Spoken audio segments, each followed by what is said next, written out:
nama saya Edward Valerian. Pada saya akan membahas tentang jaringan depan. Abnormalitas sel. Jaringan otot. Apa itu jaringan otot? Jaringan otot merupakan alat gerak aktif. Jaringan otot terdiri atas sel-sel otot atau serat-serat otot yang tersusun dalam bekas-bekas. Setiap sel otot memiliki membran yang disebut sarkolema. Sarkolema memisahkan sel otot satu dengan sel otot yang lain. Sel otot juga memiliki sitoplasma yang disebut sarkoplasma. Serat otot disebut miofibril. Miofibril tersusun dari satuan-satuan yang lebih kecil disebut miofilamen. Miofilamen ada yang tebal dan juga ada yang tipis. Miofilamen tipis mengandung aktin dan miofilamen tebal mengandung miosin. Aktin dan miosin menyebabkan sel otot bersifat kontraktil. Pada setiap miofibril terdapat beberapa unit pita terang dan pita gelap yang disebut sarkomer. Jadi ini ada gambar otot. Jika diperbesar akan memperlihatkan serat otot, dan pada serat otot itu terdiri dari beberapa miofibril. Sedangkan miofibril tersusun dari beberapa miofilamen. Pada miofilamen terdapat bagian yang disebut dengan sarkomer. Sarkomer itu jadi pada sarkomer terdapat dua pita, yaitu pita gelap dan juga pita terang. Pada sarkomer juga terjadi kontraksi antara aktin dan juga miosin, di mana ketika impuls saraf berupa Ca plus itu berikatan dengan troponin akan mengakibatkan tropomyosin terbuka sehingga aktin aktif, sehingga juga miosin akan menempel pada aktin dan akan menyebabkan kontraksi sehingga kita dapat menggerakkan alat gerak kita. Kemudian macam-macam jaringan otot. Jaringan otot terdiri dari 3 jenis, yaitu otot polos yang bersifat involunteer atau bergerak ketika kita tidak bisa menggerakkannya dengan secara sadar. Kemudian otot rangka juga disebut otot lurik yang bersifat volunteer, kebalikan dari otot polos, yaitu kita bisa menggerakkannya secara sadar. Dan otot jantung memiliki bentuk yang mirip dengan otot lurik, tetapi cara kerjanya seperti otot polos. Jadi otot jantung itu memiliki bentuk yang mirip dengan otot lurik, tetapi cara kerjanya seperti otot polos. Apa itu otot polos? Jaringan otot polos tersusun dari sel-sel otot polos yang memiliki ciri-ciri sebagai berikut. Bentuk sel seperti gelendong dengan kedua bagian ujungnya meruncing dan bagian tengahnya melebar. Selnya berukuran panjang 30 sampai 200 mikrometer dan berdiameter 5 sampai 10 mikrometer. Inti sel berjumlah 1, berbentuk oval dan terletak di tengah sel. Pada sel tidak terdapat pita terang dan pita gelap. Aktivitas sel lambat tetapi tidak mudah lelah. Oleh karena itu, otot polos mampu berkontraksi dalam jangka waktu yang lama. Contohnya yaitu jantung. Kerja otot polos dipengaruhi oleh sistem saraf otonom, saraf tak sadar, baik saraf simpatis maupun saraf parasimpatis. Oleh sebab itu, otot polos bersifat involunteer, yang itu bekerja di luar kesadaran dan tidak dapat diperintah. Cara kerja saraf simpatis berlawanan dengan saraf parasimpatis. Misalnya pada lambung, jika terjadi kontraksi pada otot lambung, saraf simpatis akan memperlambat kontraksi, sedangkan saraf parasimpatis akan mempercepat kontraksi. Otot polos memiliki struktur yang lebih detail daripada otot lurik. Otot polos memiliki aktin, miosin, dan tropomyosin, tetapi tidak memiliki troponin. Selain itu, otot polos hanya memiliki sedikit mitokondria. Otot polos dapat dibedakan menjadi dua, yaitu otot polos unit tunggal dan juga otot polos unit ganda. Di mana otot polos unit tunggal adalah otot polos yang terdiri dari ratusan sampai jutaan serabut yang berkontraksi secara keseluruhan sebagai suatu kesatuan. Contohnya otot polos yang menyusun dinding organ dalam seperti usus, lambung, saluran empedu, ureter, uterus, dan pembuluh darah. Otot polos unit ganda adalah otot polos yang terdiri dari serabut otot yang berbeda-beda. Setiap serabut otot bekerja sendiri-sendiri tanpa tergantung dengan serabut otot lainnya. Jenis otot polos ini juga jarang menimbulkan kontraksi yang spontan. Contohnya otot polos ciliaris pada mata dan otot pileorektor pada rambut yang menyebabkan rambut berdiri karena rangsangan saraf simpatik. Dan apa itu otot rangka atau lurik? Jaringan otot lurik disebut juga otot rangka karena melekat pada tulang rangka dalam kehidupan sehari-hari.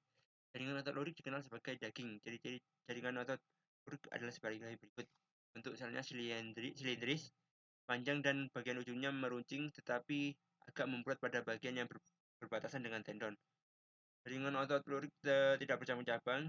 Selnya berukuran panjang 1 sampai 40 mm dan berdiameter 10 sampai 100 mikrometer. Memiliki banyak intisar dan bentuk silindris dan terletak di bagian pinggir. Miofibril pada otot lurik terdiri atas filamen tipis dan filamen tebal yang sejajar dan tersusun berdampingan. Yang keenam, filamen tipis terdiri dari 3 macam protein, yaitu aktin, troponin, dan tropomyosin. Filamen tebal terdiri dari atas protein myosin. Filamen aktin dan myosin saling tumpang tindih serta tersusun menurut pola tertentu sehingga menghasilkan pandangan garis-garis seran lintang. Garis terang disebut pita 1 atau isotrop, garis gelap disebut pita A anisotrop. Setiap pola yang tersusun dari pita 1 dan pita A membentuk sarkomer, yaitu fungsional untuk rangka karena mampu berkontraksi. Dengan demikian, satu miofibril tersusun dari banyak sarkomer yang berderet. Aktivitas sel cepat tetapi mudah lelah. Oleh karena itu, jaringan otot lurik tidak dapat berkontraksi dalam jangka waktu yang lama.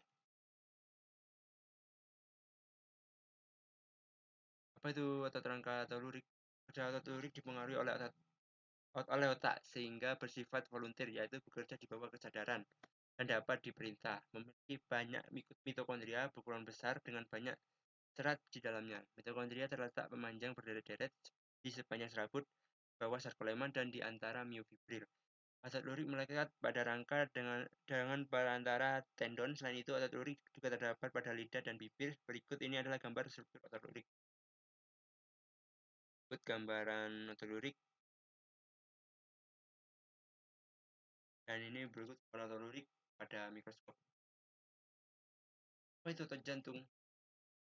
Jaringan otot jantung memiliki bentuk yang mirip dengan otot lurik, tapi cara kerjanya seperti otot polos. Ciri-ciri jaringan otot jantung adalah sebagai berikut. Bentuk selnya silindris bercabang-cabang dengan percabangan yang saling bertautan.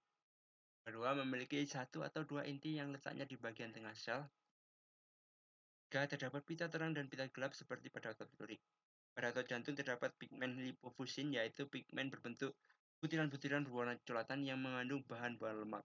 Lain pada sel otot jantung, pigmen lipofusin juga terdapat pada sel hati dan sel saraf. Dapat melakukan kontraksi terus-menerus tanpa beristirahat. Hal ini dikarenakan otot jantung memiliki banyak mitokondria, mioglobin, dan menerima suplai darah yang mengandung oksigen dan nutrisi secara terus-menerus. Dan kelima, dalam otot jantung terdapat serat Purkinje, yaitu serat otot jantung khusus yang mampu menghantar impuls dengan kecepatan 5 kali lebih cepat. Kemudian yang keenam, otot jantung terdapat pada organ jantung. Berikut ini adalah gambar struktur otot jantung. Ini adalah gambaran dari otot jantung. Yang hitam ini adalah garis hitamnya adalah diskus intercalaris. Dan yang besar bulat ini adalah inti sel. Pada sebelah kanan adalah gambaran otot jantung pada mikroskop. Kita berpindah ke jaringan saraf. Apa itu jaringan saraf? Jaringan saraf adalah jaringan yang berfungsi untuk menghantarkan impuls atau rangsangan. Jaringan saraf menghantarkan impuls dari alat-alat indera ke pusat saraf atau sumsum tulang belakang, serta menghantarkan impuls dari pusat saraf ke organ lainnya. Jaringan saraf tersusun dari dua macam sel, yaitu neuron atau sel saraf dan neuroglia, sel penyongkong. Neuron atau sel saraf setiap neuron terdiri atas bahan sel, dendrit, akson atau neurit, serbuk mielin, dan sel Schwann, dan nodus Ranvier. Badan sel merupakan bagian utama dari neuron. Fungsi badan sel adalah menerima impuls dari dendrit. Dalam badan sel terdapat sitoplasma, inti sel, dan anak inti, retikulum endoplasma, mitokondria, serta ribosom. Inti sel berfungsi mengatur kegiatan sel saraf. Kedua, dendrit. Dendrit adalah cabang-cabang badan sel yang pendek. Dendrit berfungsi menghantarkan impuls dari neuron sebelumnya ke badan sel. Akson atau neurit adalah cabang badan sel yang panjang dan berfungsi untuk mengantarkan impuls dari badan sel menuju ke neuron berikutnya. Pada akson terdapat benang-benang halus yang disebut dengan neurofibril. Akson berbentuk silindris dengan bagian ujung terminal bercabang-cabang. Setiap cabang memiliki kantong-kantong kecil yang disebut tombol sinapsis. Tombol sinapsis berisi zat kimia yang disebut neurotransmitter. Dan yang keempat, selubung mielin. Selubung mielin adalah selubung lemak yang menghubungkan akson, yang membungkus akson, sorry. Fungsi selubung mielin adalah sebagai pelindung bagi neurit agar tidak mengalami kerusakan. Selain itu, selubung mielin juga mencegah terjadinya kebocoran rangsangan dan mempercepat jalannya impuls yang melewati akson. Akson yang tidak dilengkapi dengan selubung mielin pergerakan impulsnya bisa seperti gelombang. Dan yang kelima, sel-swan. Sel-swan adalah sel-sel yang membungkus berbentuk selubung mielin. Fungsi sel-swan adalah mempercepat pergerakan impuls, membantu menyediakan makanan untuk akson dan juga membantu akson melakukan regenerasi. Nodus transfer adalah lekukan-lekukan di antara segmen selubung mielin atau bagian dari akson yang tidak tertutup selubung mielin.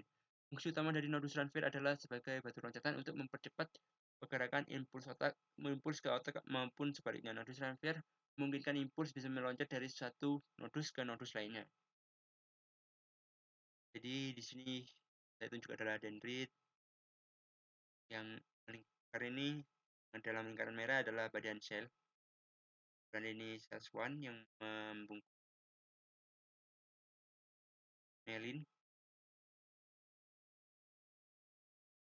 Dan ini adalah terminal.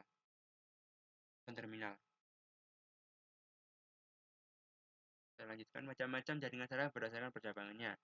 Berdasarkan percabangan badan selnya, neuron dibagi menjadi 3 tipe, yaitu neuron unipolar, neuron bipolar, dan neuron multipolar. Neuron unipolar adalah neuron yang badan selnya hanya bercabang satu, contohnya neuron pada hewan tingkat rendah. Neuron bipolar adalah neuron yang badan selnya bercabang dua, yaitu dendrit dan akson. Kedua cabang muncul dari kedua ujung badan sel, contohnya neuron pada retina. Dan yang ketiga, neuron multipolar adalah neuron yang badan selnya memiliki banyak dendrit dan satu akson. Dendrit merupakan cabang yang pendek-pendek, sedangkan akson merupakan cabang yang panjang-panjang. Contohnya, neuron motorik yang keluar dari sumsum tulang belakang. Berikut ini neuron unipolar,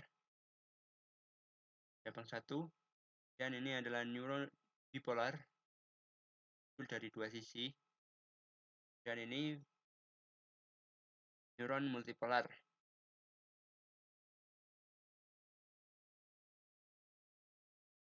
Macam-macam jaringan saraf berdasarkan fungsinya, yaitu neuron sensorik afferent adalah neuron yang berfungsi mengantarkan impuls dari reseptor alat-alat indera ke saraf. Neuron sensorik memiliki dendrit yang panjang dan akson yang pendek. Neuron sensorik disebut juga neuron indera.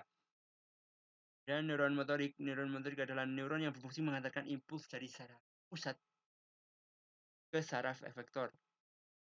Neuron motorik memiliki dendrit yang pendek dan akson yang panjang. Neuron motorik disebut juga neuron penggerak. Kemudian neuron konektor adalah neuron yang berfungsi meneruskan impuls dari neuron sensorik ke neuron motorik. Neuron konektor banyak terdapat di sumsum tulang belakang dan otak. Neuron konektor merupakan neuron multipolar dengan dendrit yang pendek tetapi berjumlah banyak, serta akson yang panjang atau pendek ujung dendrit dari saraf yang satu berhubungan dengan ujung akson dari saraf yang lainnya membentuk.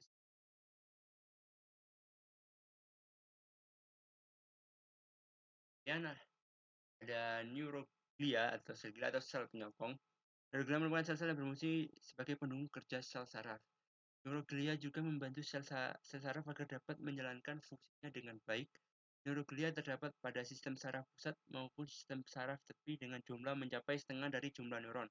Neuron glia memiliki fungsi sebagai berikut. Yang pertama, menyediakan nutrisi sebagai sel saraf. Kedua, membentuk selubung mielin pada sel saraf. Ketiga, mempertahankan keseimbangan tubuh. Yang keempat, menyatukan jaringan pada susunan saraf pusat. Dan yang kelima, berpartisipasi dalam transmisi sinyal utama saraf. Oke, ini demikian video pembelajaran dari saya. Apabila ada salah, mohon dimaklumi. Akhirul kalam, wassalamualaikum warahmatullahi wabarakatuh.